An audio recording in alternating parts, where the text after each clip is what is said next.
Entonces vamos a hablar sobre el verdadero significado de la Navidad. Amén. Damos la más cordial bienvenida aquí ahorita a Jesús, a su esposa, a, a Brianda, a Samuel, a todos los de casa. Amén. Ok, vamos a abrir nuestras Biblias en el libro de Miqueas, capítulo 5, versículo 2. Dios bendiga también a las personas que nos están mirando a través de esta transmisión que estamos haciendo en vivo. Así que si ustedes miran un error o algo, pues es que se está llevando a cabo en vivo esta transmisión. Vamos a abrir nuestras Biblias en el libro de Miqueas, capítulo 5, versículo 2. Ahí lo pueden ver en la pantalla, en el proyector. Dice así la bendita palabra en el nombre del Padre, del Hijo y del Espíritu Santo. Pero tú, Belén, Éfrata, pequeña para estar entre las familias de Judá, de ti me saldrá el que será Señor en Israel, y sus salidas son desde el principio, desde los días de la eternidad. Amén. Vamos a orar.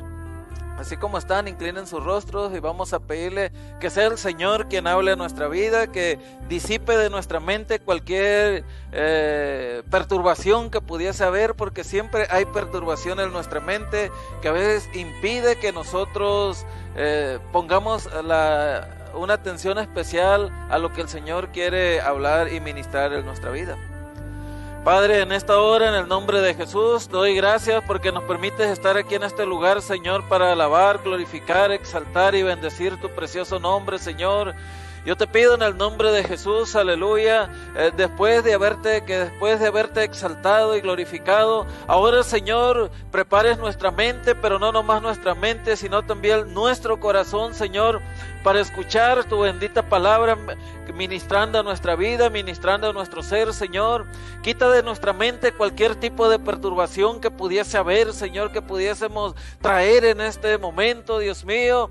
Y te pido en el nombre de Jesús que tú hables a lo más recóndito de nuestro corazón, que hagas cambios, Señor, conforme a tu voluntad. También a las personas que están mirando este video, Señor, esta transmisión, Dios mío, en las diferentes plataformas. Yo te pido en el nombre de Jesús que tú trates con ellos o con ellas, que tú hables a sus vidas, que tú, Señor, transformes su vida en el nombre de Jesús.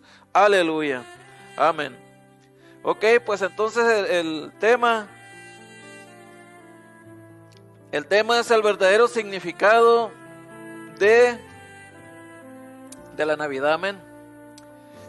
Dios, hermanos, hace sus obras y su voluntad con las personas menos esperadas. Muchas veces nosotros creemos que Dios va a hacer su voluntad y va a hacer sus obras con personas, amén, con personas calificadas, con personas que la sociedad tiene pues como personas calificadas, pero en verdad que Dios hace sus obras y su voluntad con las personas menos esperadas. No quiere decir que esas personas que están calificadas sean desechadas por Dios, pero cuando las personas que el mundo considera que están calificadas y que ellas pueden hacer las cosas por sus propias proezas, es cuando Dios las descalifica. Dice aquí, según la historia, según en el contexto bíblico, que 700 años atrás Dios dijo esto a través del profeta Miqueas en la cita que leímos.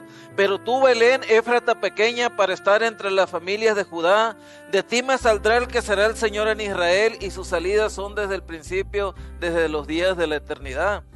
Pensemos un poco en José y María, meditemos un poco en José y María. ¿Quién eran ellos? ¿Quiénes eran estas personas? ¿Quiénes eran? Ellos eran unos desconocidos y en un pueblo carente de importancia según el área geográfica de aquel entonces, porque Belén pues era un pueblo muy pequeño. Sin embargo, Dios escogió ese pueblo pequeño, escogió a estas dos personas muy insignificantes posiblemente para la sociedad de muchos pueblos de ahí, inclusive de alrededor, unos completos desconocidos. Sin embargo, los escogió para hacer algo maravilloso. A veces nos cuesta a nosotros creer que Dios a nosotros nos puede escoger para hacer algo maravilloso. A veces nos cuesta trabajo a nosotros creer que Dios nos ha escogido para hacer algo maravilloso a través de nosotros. La Biblia dice referente al nacimiento de Jesús muchas maravillas. Pero lamentablemente en estas fechas de Navidad casi nadie piensa en lo que la Biblia dice referente al nacimiento de Jesús. Más bien la mayoría en este tiempo anda preocupada, la mayoría de la gente anda preocupada por tener dinero, para hacer el intercambio de regalos, para comprarle el regalo a sus familiares, a sus hijos. Andan preocupados por adornar su casa, por poner luces de colores, por poner arbolitos de Navidad. Son tantas las preocupaciones que aquejan en este tiempo a las personas, que Jesús queda fuera, que Jesús queda fuera del pensamiento, queda fuera del corazón de uno. Ahorita la mercadotecnia en estos tiempos pues hace de las suyas, promueve tantas cosas para vender, en el nombre de Santa Claus, ¿no? Un personaje ficticio que hasta cierto punto fue generado por el mismo infierno, por el mismo Satanás, para ir haciendo a un lado a Jesucristo del corazón de las personas. De ahí es donde proviene eso, nomás que pues hacen películas, hacen historias, hacen que todo se vea muy fantástico, llegan hasta la sensibilidad de las personas, pues abrazan a ese personaje ficticio, ¿no? Y a Jesús lo van dejando a un lado.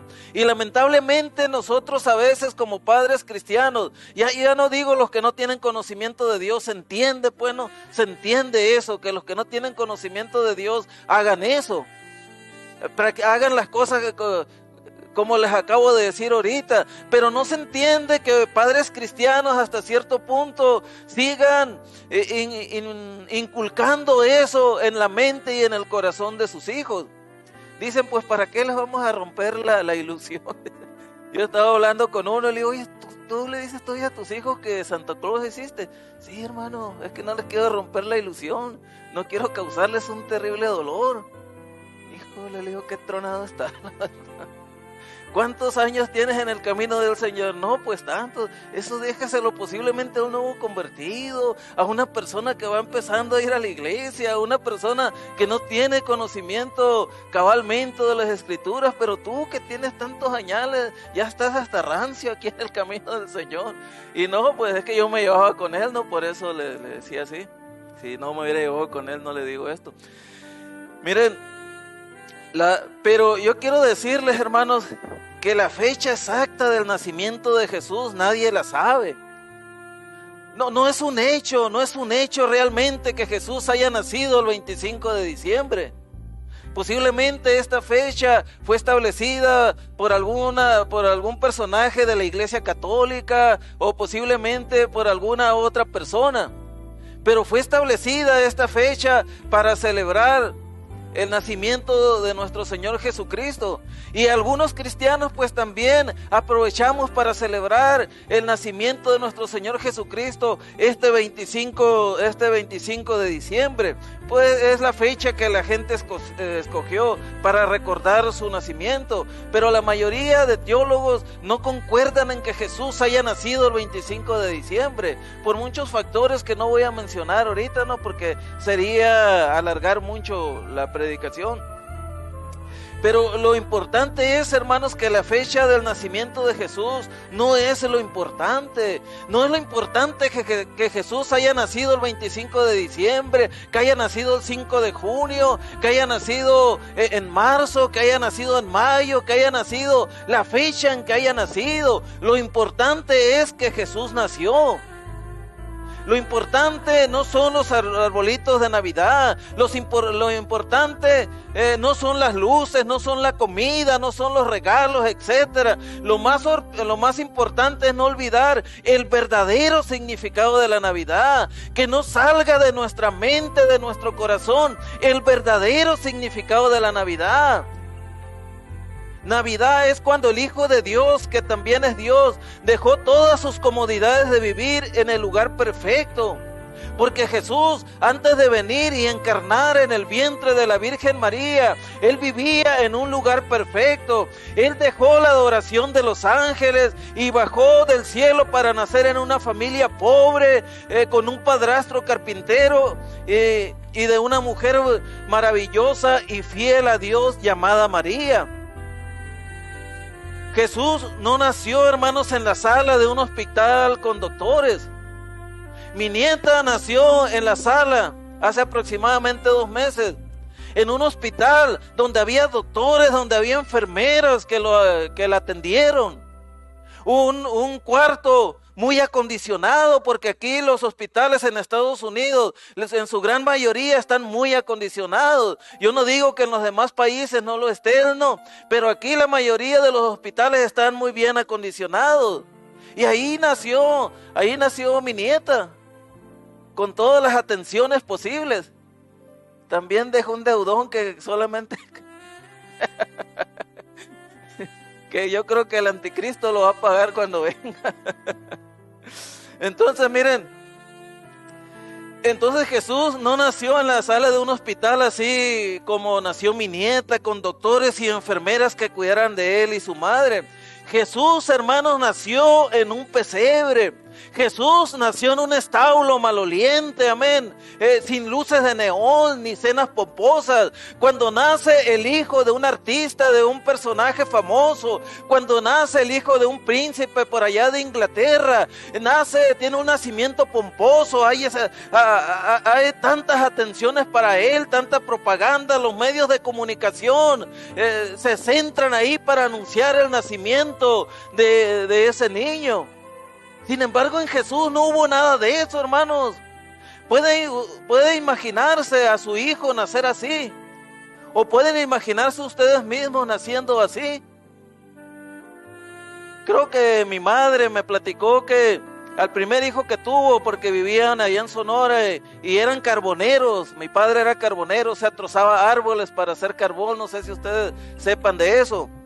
Entonces, pues mi madre dio al primer hermano que tuve, lo dio así, pues, al bravazo, entre el monte, así, y pues quién sabe cómo le haya ido, ¿no? El niño, pues por cierto que hasta nació en estas fechas y le pusieron Jesús, pero después de unos meses, pues, ganó la batalla prematuramente, amén, se fue con el Señor. Entonces, miren, hermanos, el Hijo de Dios nació en medio del polvo y nació en medio del excremento de los animales, y lo dejó todo para venir al mundo y estar en contacto con las personas y amarlas con todo su corazón y darles lo mejor de él. Pero ¿a cambio de qué?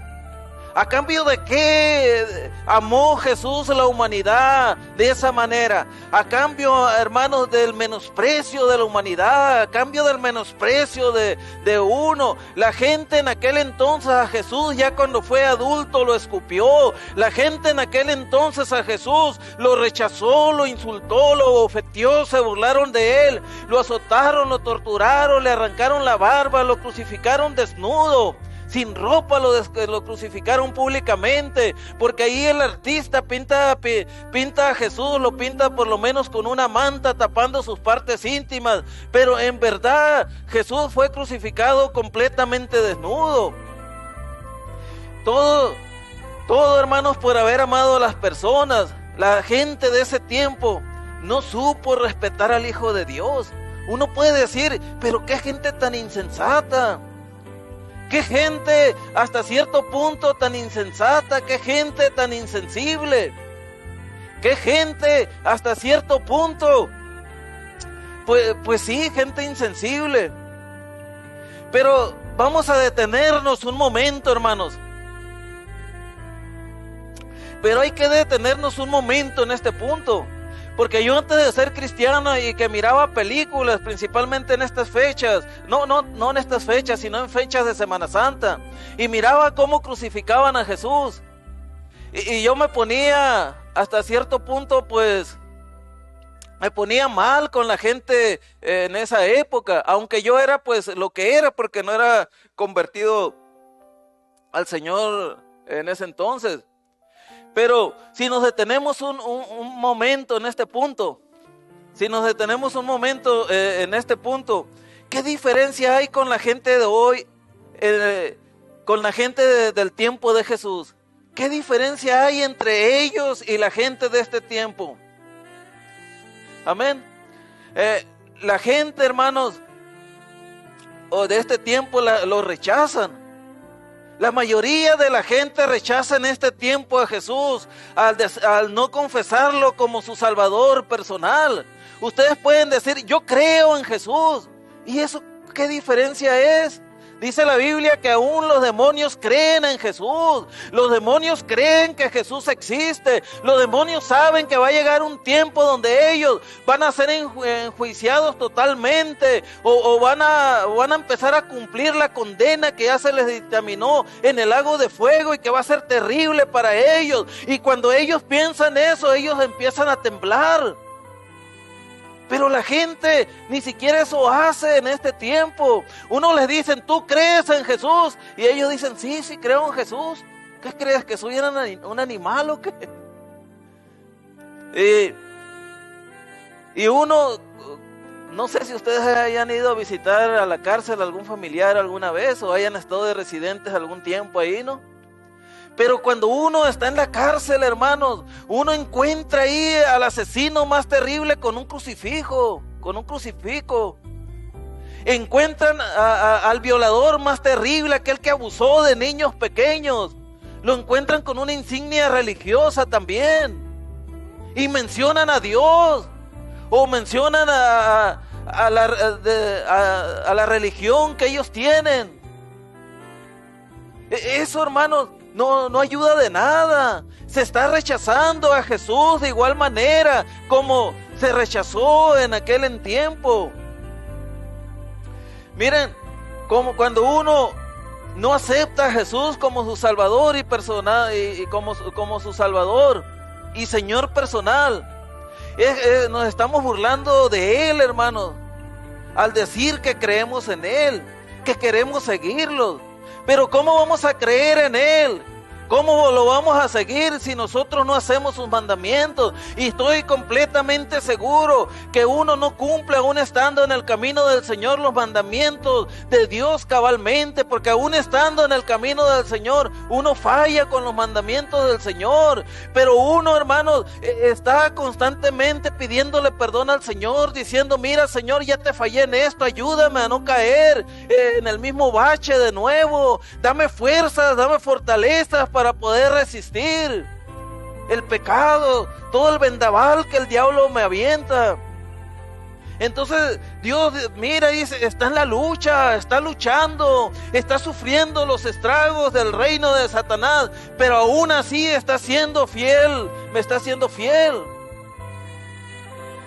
Miren, hay que aclarar, hermanos, que Jesús ya existía desde la eternidad.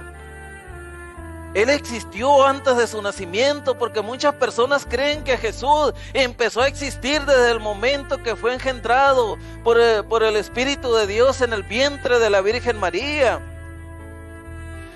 Dice en Juan 1:3, dice la Biblia, todas las cosas por Él fueron hechas y sin Él nada de lo que ha sido hecho fue hecho. Jesús, Dios hombre, fue el único que existía como espíritu antes de nacer como humano. Es el único que existía como espíritu antes de nacer como humano, o sea, hablando de la humanidad de Jesús. Nosotros no creemos las doctrinas heréticas, o sea, ¿qué quiere decir herética? Algo erróneo, algo que no es correcto, que enseñan la iglesia de los santos de los últimos días, o sea, los mormones. Ellos creen que antes de que existiéramos en la tierra, nuestros espíritus existían y todos vivían como una familia con nuestro Padre Celestial. Y eso bíblicamente no es verdad. Teológicamente eso no es verdad.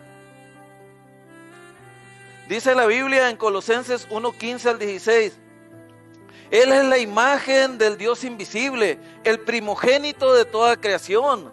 Porque en Él fueron creadas todas las cosas, las que hay en los cielos y las que hay en la tierra, visibles e invisibles. Sean tronos, sean dominios, sean principados, sean potestades, todo fue creado por medio de Él y para Él. Jesús, hermanos, no poseía la humanidad antes de nacer tampoco. Por supuesto que Jesús no poseía la humanidad antes de nacer. Jesús se hizo humano cuando empezó a morar en el vientre de María. Desde ahí empezó la humanidad de Jesús. Dice la Biblia en Juan 1:14, y aquel verbo fue hecho carne y habitó entre nosotros y vimos su gloria, gloria como el unigénito del Padre, lleno de gracia y de verdad. Sin embargo, su humanidad, la humanidad de Jesús, era sin pecado. Nuestra humanidad, hermanos, nuestra carne tiende al pecado. Nuestra mente tiende al pecado. ¿Por qué razón? Porque es nuestra naturaleza pecaminosa. Dice la Biblia en Hebreos 4:15, porque no tenemos un sumo sacerdote que no puede compadecerse de nuestras debilidades, sino uno que fue tentado en todo según nuestra semejanza, pero sin pecado. Uno puede decir, Jesús fue tentado al adulterio. Pues aquí este versículo me da margen a mí para que Jesús haya sido tentado para cometer fornicación y todo eso. Jesús sintió el deseo, fue tentado para matar a otra persona. Quizás sí, quizás no, pero este versículo bíblico me da margen para pensar que sí. ¿Por qué razón? Porque dice aquí que no tenemos, porque no tenemos un sumo sacerdote que no pueda compadecerse de nosotros, de nuestras debilidades, sino uno que fue tentado en todo. No dice que fue tentado en ciertas cosas, en ciertas áreas. Este versículo bíblico me dice que Jesús fue tentado en todo, según nuestra semejanza. Pero, aquí está un pero más grande que este mundo, amén. Pero sin pecado, amén. O sea, Él no cometió pecado. Muchas personas consideran que cuando son tentados, dicen, y ya le fallé al Señor porque tuve este pensamiento de adulterio, tuve este pensamiento de ir a matar a esta persona, tuve este pensamiento de robar. Pero cuando tuvieron ese pensamiento, inmediatamente dijeron, hey, este pensamiento no es mío, este pensamiento lo reprendo en el nombre de Jesús, y yo te pido, Señor, que me fortalezcas para no tener este tipo de pensamientos. Ahí no cometieron pecado. Fueron tentados, pero no llevaron a cabo eso que pensaron. Dice la Biblia en Hebreos 2:18, pero en cuanto a Él mismo padeció siendo tentado, es poderoso para socorrer a los que son tentados. O sea que si nosotros somos tentados, hermanos, porque en el camino del Señor, los que estamos en el camino del Señor, todos somos tentados. Todos somos tentados. A mí no me va a venir a decir el predicador más santo que ustedes conozcan, que lo vean ahí en el YouTube, que lo vean en la televisión. No me va a venir a mí a decir que nunca en su vida ha sido tentado, que nunca en su vida ha luchado en contra del pecado, porque va a ser una completa mentira. Todos los que estamos en el camino del Señor luchamos en contra del pecado, algunos de alguna manera y otros de otra manera. Pero fiel es Dios, dice aquí la Biblia, porque en cuanto Él mismo padeció siendo tentado, es poderoso para socorrer a los que son tentados. Uno puede decirle, Jesús, yo estoy pasando esta tentación. Ahora fíjate que es el día de nacimiento, estoy tentado para irme a tomar. Ayúdame porque tú también fuiste tentado a eso. Estoy tentado de pelearme con mi esposo o con mi esposa. Bueno, y ahí Jesús va a orar, amén.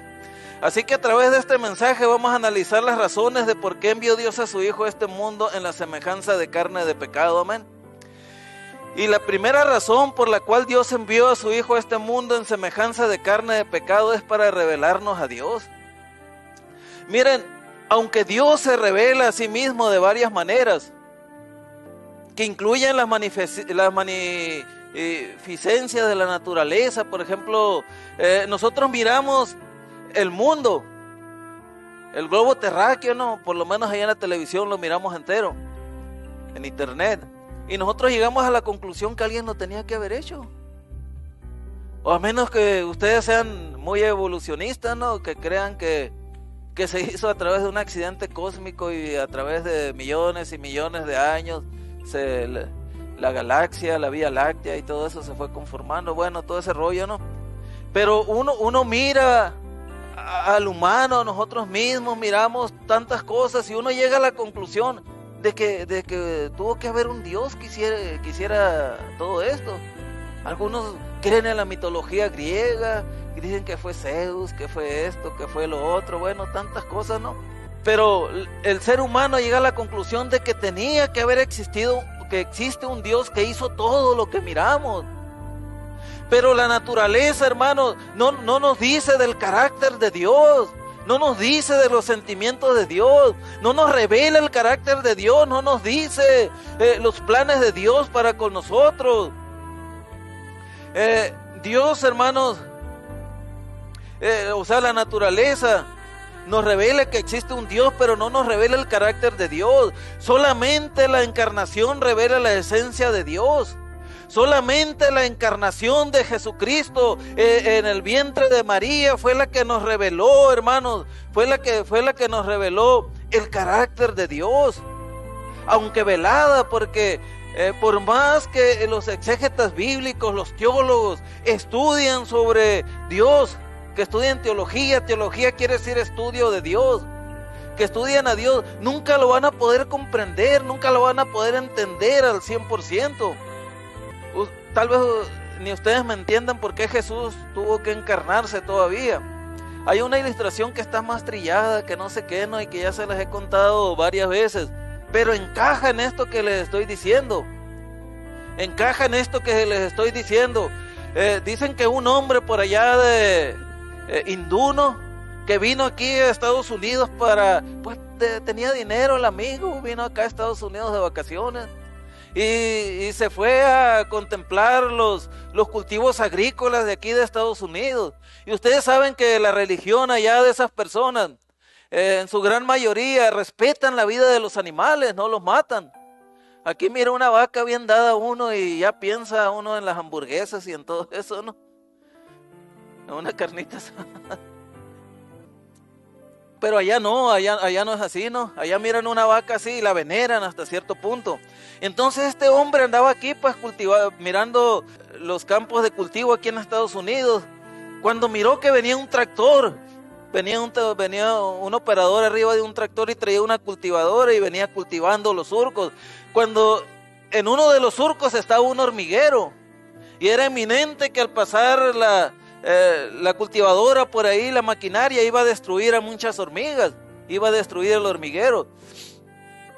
Y este hombre, hermano, se llenó de angustia, y de lástima, de compasión, porque sabía bien que iban a morir varias hormigas. Y este hombre dice, ¿qué hago? Si voy y paro al operador y le digo que se detenga, por favor, que no pase por ahí, porque ahí hay unas hormigas, va a decir que estoy loco, no es mi cultura. Y en cambio, si yo voy y les aviso y les digo que se quiten de ahí, por el eminente peligro en que están, no me van a entender. Lo único que yo podría hacer para avisarles del eminente peligro de destrucción en que se encuentran es convertirme en una hormiga y hablarle en sus términos, hablarle en su lenguaje, para que me entendieran del eminente peligro en que están, para que se quitaran de ahí. Pero yo pienso, dijo el hombre, que aún convirtiéndome en una hormiga y hablándole en sus términos, advirtiéndoles del peligro eminente en que están, no se iban a quitar tampoco de ahí, porque no me lo iban a creer. Eso ilustra, hermanos, no muy bien, ¿no? Pero hasta cierto punto, la primera razón por la cual Dios envió a su Hijo a este mundo en semejanza de carne de pecado, para revelarnos a Dios, para revelarnos el carácter de Dios. Conocemos a Dios a través de nuestro Señor Jesucristo. Es como conocemos a Dios. Muchas personas dicen, no, nosotros conocemos a Dios a través de la Torá, conocemos al Señor a través de esto y lo otro. Pues a ver si la Torá lo salva por gracia, ¿verdad? Solamente Jesús lo puede salvar a uno a través de su gracia divina. Entonces, segunda razón por la cual Dios envió a su Hijo a este mundo en semejanza de carne de pecado, es para proveer un ejemplo para nuestras vidas. La vida terrenal, hermanos, de nuestro Señor nos presenta como patrón, se presenta como un patrón para nuestras vidas el día de hoy. Muchos de nosotros seguimos patrones. Hay muchas personas que siguen patrones tremendos. Una vez andaba trabajando con una mujer que es cristiana. Ella era la pintora y yo andaba de ayudante de ella. Entonces, miraba que ella escuchaba siempre canciones pues canciones mundanas, ¿no? Canciones así, mundanas, y yo le decía, oiga, ¿y usted no ha escuchado canciones de Marcos Witt? No, pues, de José Hernán Romero, no. O sea, le empecé a mencionar los cantantes más famosos, ¿no? Que uno escucha. Oiga, pues, ¿qué tipo de música escucha? Pues escucho los Bukis, los Johnny, escucho esto, lo otro y aquello. Y no escucha música cristiana. Y en su iglesia, su pastor no le ayuda. No es, ni caso le hago. yo, yo hago lo que quiero. Oh, Dios, qué bárbaro. Ella no tenía un patrón, no tenía un patrón que seguir. Es lamentable cuando uno está en la iglesia y no tiene a Jesús uno como patrón para seguirlo, ¿no? Ahorita en el mundo muchas personas siguen como patrones, tienen como patrón de vida a muchos artistas. Usan la misma ropa que ellos usan la misma tecnología que ellos usan. No creo que todos puedan usar la misma ropa que ellos usan, ni los carros que ellos usan, ¿no? Porque manejan carros carísimos y usan ropa carísima, joyas carísimas. Pero más o menos no, es el patrón a seguir. Sin embargo, nuestro Señor Jesucristo, hermanos, vino para proveernos un ejemplo para nuestras vidas.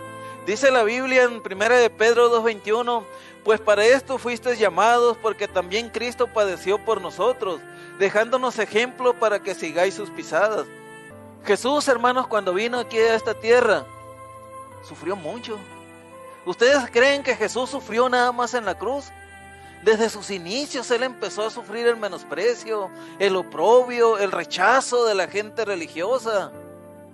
Entonces nosotros miramos ahorita en nuestra mente, miramos a un Jesucristo triunfador que está a la diestra del Padre intercediendo por nosotros. Pero desde su nacimiento Jesús sufrió aquí en esta tierra.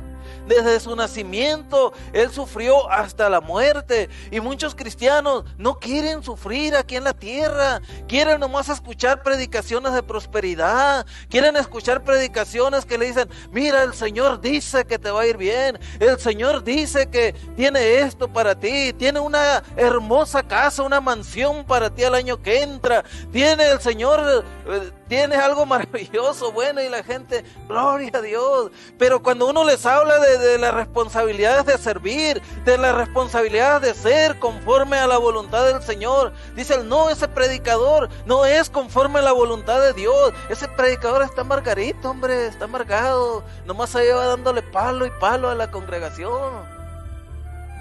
Es lo que dicen. Y dicen, no, pues mejor vamos a buscar otra iglesia, ¿no? Pero es que nosotros como cristianos, hermanos, vamos a sufrir oprobio. La gente no acepta nuestros principios, la gente no acepta nuestros valores.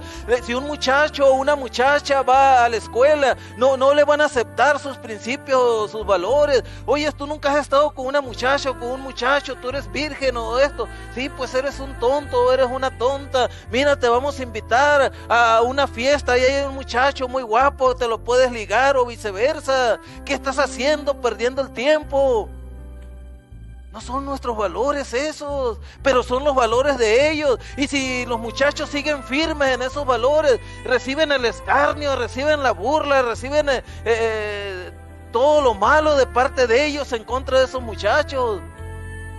Y de igual manera en todos los ámbitos. Y la gente, los cristianos, muchas veces no quieren sufrir el escarnio ese. No quieren sufrir eso porque dicen, bueno, ¿por qué yo voy a estar sufriendo eso? ¿Por qué yo voy a estar padeciendo eso? Si el ejemplo para nosotros, que es Jesucristo, padeció eso, pues hermanos, nosotros también lo podemos padecer en mayor o menor grado. Aquí en Estados Unidos a los cristianos no les están quitando la vida como en otro lugar.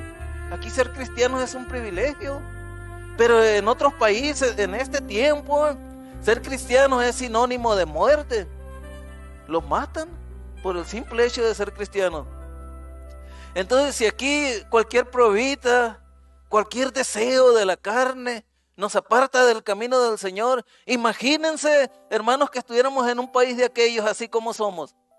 O imagínense que nos quedáramos en la gran tribulación. ¿Iríamos a soportar la marca de la bestia? Yo pienso que no. Entonces, sin la encarnación, hermanos, no tuviéramos ese ejemplo. Si Jesús no hubiera nacido, entonces no tuviéramos ese ejemplo a seguir. La tercera razón por la cual Dios envió a su Hijo a este mundo, a su Hijo a este mundo en semejanza de carne de pecado, es para proveer un sacrificio efectivo por el pecado. Sin la encarnación, hermanos, no tuviéramos un Salvador. El pecado requiere la muerte como pago. Ustedes pueden decir, pero ¿cómo está eso? Sí, el pecado requiere la muerte como su pago. Pero Dios no muere. Dios no muere. Sin embargo, se requiere la muerte para la salvación, pero Dios no muere. Así que el Salvador tenía que ser humano para poder morir. Tenía que ser un ser humano porque Dios no muere, Dios no podría morir. Pero la muerte de un hombre común, pecador, no pagaría por el pecado eternamente. Necesitamos un Salvador que fuera Dios hombre. Y lo tenemos en nuestro Señor Jesucristo. Porque Dios, hermanos, Jesús fue 100% Dios y fue 100% hombre. Ustedes pueden decir, ¿cómo explicas eso? Yo no sé, así lo dice la Biblia. Yo sé bien que si este saco que yo traigo es 50% poliéster y 50% algodón, está combinado. El porcentaje puede ser diferente, puede ser 80 de un material, puede ser 20 del otro, pero es imposible que este saco sea 100% poliéster y 100% algodón. Ustedes jamás en su vida van a ver una prenda que diga 100% poliéster, 100% algodón o de cualquier otro material. Jamás lo van a ver. Tiene que tener un porcentaje de un material y un porcentaje de otro, sea mayor o menor. Sin embargo, en Jesús no es así.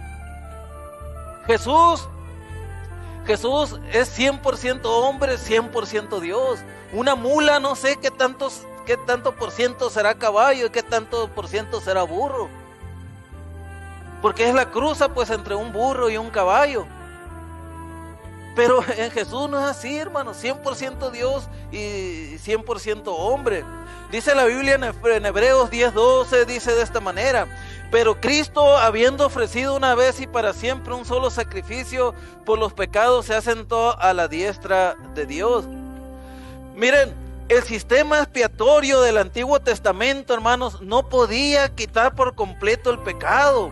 Yo no entiendo cómo hay ahorita muchas personas que están arraigadas en el Antiguo Testamento. Es cierto, la Biblia completa es la palabra de Dios, pero la ley jamás trajo salvación a las personas. La ley aún en este tiempo le muestra el pecado a uno. La ley dice: no adulterarás, no matarás, no esto, no lo otro, no aquello. Y eso nos da a entender lo que nosotros somos, nos da a entender que no tenemos nosotros la manera de cómo poder llegar a ser salvos, porque la ley describe todo lo pecaminoso que nosotros somos. Entonces la misma ley nos indica que vayamos al trono de la gracia, que es Jesús. Así que el sistema expiatorio del Antiguo Testamento no podía quitar por completo el pecado. El sacrificio de Cristo nos limpia eficazmente, nos limpia completamente de nuestros pecados. Así que nosotros debemos de cultivar una relación de amor hacia Dios, hermanos, que nos conduzca a seguirlo, que nos conduzca a obedecerlo, que nos conduzca a hacer su voluntad, que nos conduzca a hacer un servicio para Él. Él se agrada de nuestro servicio, pero no podemos ser salvos por las buenas obras. O sea, una persona que quiere ser salvo por las obras sin aceptar a Jesucristo es por demás. Las buenas obras es el resultado de que ya somos salvos. Cuarta y última razón, hermanos, por la cual envió Dios a su Hijo a este mundo en semejanza de carne de pecado, es para destruir las obras del diablo. ¿Por qué fue necesaria la encarnación para derrotar a Satanás? Pues para eso. Miren, Satanás tenía que ser derrotado en la arena que él domina. Ustedes pueden decir: ¿cuál es la arena que él domina, Satanás? El mundo. Ustedes pueden decir: ¿el mundo pertenece a Dios? No, no pertenece a Dios el mundo. ¿Quién es el príncipe de este mundo? Satanás. ¿Cuándo tomó lugar Satanás de este mundo? ¿Cuándo tomó control Satanás de este mundo? Cuando Adán y Eva pecaron en el huerto del Edén. En ese momento no nada más traicionaron a Dios, sino que le dieron el derecho que ellos tenían sobre el mundo, se lo dieron a Satanás. Y Satanás pasó a ser el gobernante de este mundo. Por eso cuando a Jesús lo iban a sacrificar, lo iban a crucificar, y Él les dice, mi reino no es de este mundo. Si mi reino fuera de este mundo, yo llamara a mis súbditos para que pelearan por mí. El mundo pertenece a Satanás. Por eso fue necesaria la encarnación de Jesús, para derrotar a Satanás, amén. Porque Satanás tenía que ser derrotado en su propio terreno, en su propia arena que él domina en este mundo. Así que Cristo fue enviado a este mundo para destruir las obras del diablo. Satanás fue derrotado por Jesús, hermanos. Fue tentado por Satanás en todos los aspectos, pero Jesús no pecó. Dice la Biblia en 1 de Juan 3:8, dice, el que practica el pecado es del diablo, porque el diablo peca desde el principio, pero esto apareció el Hijo de Dios para deshacer las obras del diablo. 1 de Juan 3:8. Entonces el que practica el pecado es del diablo. Y los cristianos cuando leen este versículo bíblico, los que ya están en la iglesia, que han aceptado a Jesús como Salvador personal, se llenan de pavor. Dicen, el que practica del pecado es del diablo. Híjole, ayer miré pornografía, antier tuve malos pensamientos, a la otra vez le dije a una persona, hasta le mencioné a su sacrosanta mamá. Entonces, quiere decir que yo ya estoy destituido de la gloria de Dios, que ya soy del diablo.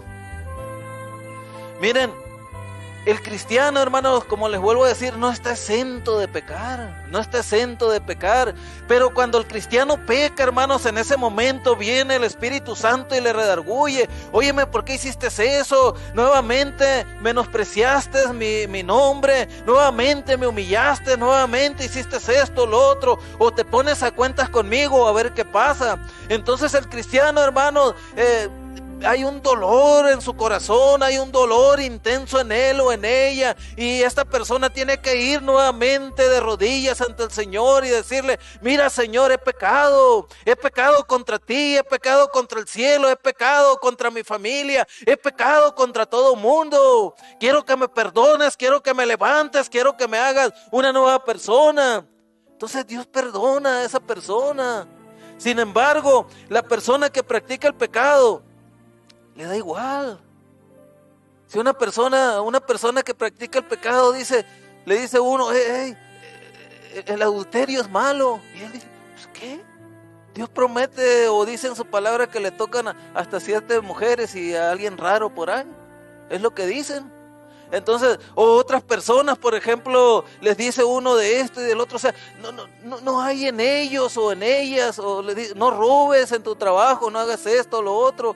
Dice, ¿y eso qué? Si no se dan cuenta. O sea, no hay remordimiento en ellos, a ellos les da igual. Mientras no los mire una persona, mientras no los miren sus seres queridos, no les importa a ellos o a ellas. No sufren en su interior por fallarle al Señor. No sienten dolor en lo más mínimo. Al contrario, se sienten bien sagaces porque no fueron descubiertos. Sin embargo, cuando el cristiano peca, hermanos, que es engañado por Satanás, se siente la persona más infeliz de este mundo. Siente que su mundo se ha acabado. Eso es lo que siente el cristiano. La naturaleza pecadora de Satanás, hermanos, se muestra a través de la vida de aquellos que le pertenecen. El propósito de Jesús al venir fue destruir las obras del diablo. Y cuando la persona se lo permite, Él las destruye. Él destruye las obras de mentira. Él destruye las obras pecaminosas que hay en la persona, pero la persona se lo tiene que permitir. Yo cuando vine a las plantas de Jesús, que estaba inmerso en la drogadicción y en tanta depravación, Yo le decía al Señor, Señor, rompe estas ataduras de drogadicción, quita de mí toda depravación. Y Jesús, hermanos, destruyó todo eso que me estaba gobernando. Destruyó todo eso que me estaba gobernando, porque yo se lo permití, porque ya estaba harto, estaba enfadado, a pesar de la corta edad que tenía en aquel entonces, porque pues a la comparación a la edad que ahorita tengo, ¿no? Pues tenía como 24 años o 23 años en aquel entonces. Yo ya me sentía harto de la vida, yo ya había tocado fondo. Entonces de alguna manera u otra Dios destruyó las obras de mentira, Dios destruyó las obras de borrachera en mi vida. Gracias a Dios que en aquel entonces yo no estaba casado, sino que qué vida de perro le hubiera dado a mi familia, hermanos. Porque eso es lo que hace cuando una persona está atada y tiene familia. Hay un sufrimiento tremendo. Yo lo viví, como hijo lo viví, eso en carne propia. Y es terrible eso. Entonces la gente no piensa en estas fechas, no piensa que el nacimiento de Jesús es para que rompa las cadenas pecaminosas, amén. No piensa en eso, que Jesús nació para destruir las obras del diablo en su vida. Piensa nomás en todo lo que conlleva las fiestas. Y no tiene de malo reunirse con la familia, no tiene nada de malo para mí adornar una casa o esto o lo otro. ¿Qué de malo va a tener eso? Pero lo malo es, hermanos, es sacar a Jesús de nuestro corazón, es sacar a Jesús de nuestras reuniones, es sacar a Jesús de nuestra casa. Así que a través de este mensaje, hermanos, analizamos las razones por las cuales Dios envió a su Hijo a este mundo en la semejanza de carne de pecado. Primera razón fue para revelarnos a Dios. Segunda razón, el nacimiento de Jesús fue para proveer un ejemplo para nuestras vidas. Tercera razón, para proveernos un sacrificio efectivo por el pecado, o sea, para salvarnos. Cuarta razón, para destruir las obras del diablo. Este es el verdadero significado de la Navidad. Si ustedes no lo sabían, ahora hay que entender que este es el verdadero significado de la Navidad. Vamos a ponernos de pie en esta hora y vamos a darle gracias a Dios por el nacimiento de Jesús, amén. Inclinen su rostro y vamos a elevar una plegaria al Señor. Padre, en esta hora, en el nombre de Jesús, doy gracias, Señor, por el nacimiento de Jesús, Dios mío. Doy gracias por ello, Señor, porque ha sido algo maravilloso. Pero lamentablemente, Señor, en estas fechas, Dios mío, se practica tu nacimiento, se celebra tu nacimiento, mejor dicho, Señor, a través de drogadicciones, a través de borracheras, a través, Señor, de inmoralidades sexuales, Señor, a través de tantas cosas, Señor.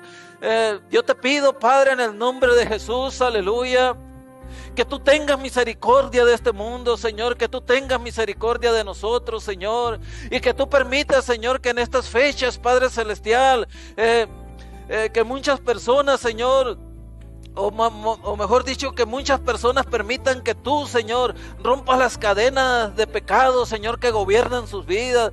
Que muchas personas, Señor, rompan las cadenas pecaminosas, Señor, que están gobernando sus vidas, Señor. Padre, tantos padres de familia que hay, Señor, alrededor del mundo, Señor, que posiblemente vaya a haber tragedias en estos hogares, Señor, en algunos hogares, por sus borracheras, por sus violencias, Señor, por tantas cosas. Yo te pido que tú protejas a esas familias, Señor. Cuántos accidentes automovilísticos, Señor, que supuestamente andan celebrando tu natalicio en estado de ebriedad, Señor.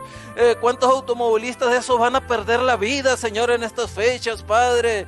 Cuántas personas, Señor, sin cuidado también en estas fechas van a ser infectadas, Señor, por el COVID-19 y sus variantes, Señor. Tantas cosas, Señor, que van a ocurrir, Dios mío. Yo te pido, Padre, en el nombre de Jesús, que tú estés, Señor, ahí protegiendo a la humanidad, Padre. Que nos ayudes a nosotros también, Señor, a entender y comprender lo que es el verdadero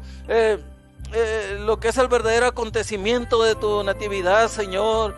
Te pido en el nombre de Jesús que tú bendigas a esas personas, Señor, que están mirando también esta predicación, Señor, a través de de su teléfono, tablet o PC, Señor, su computadora. Te pido que tú obres, que tú fluyas ahí en sus vidas, en sus familias, Señor, en el nombre de Jesús. Que ellos puedan darte la gloria y honra como tú te lo mereces, Dios mío. Y todo demonio, Señor, de destrucción que va a ser, Señor, de las suyas o que quiera hacer de las suyas en estas fechas, en el nombre de Jesús, Padre, en el nombre de Jesús lo reprendemos y declaramos, Señor, victoria, Padre, en el nombre de Jesús. Aleluya.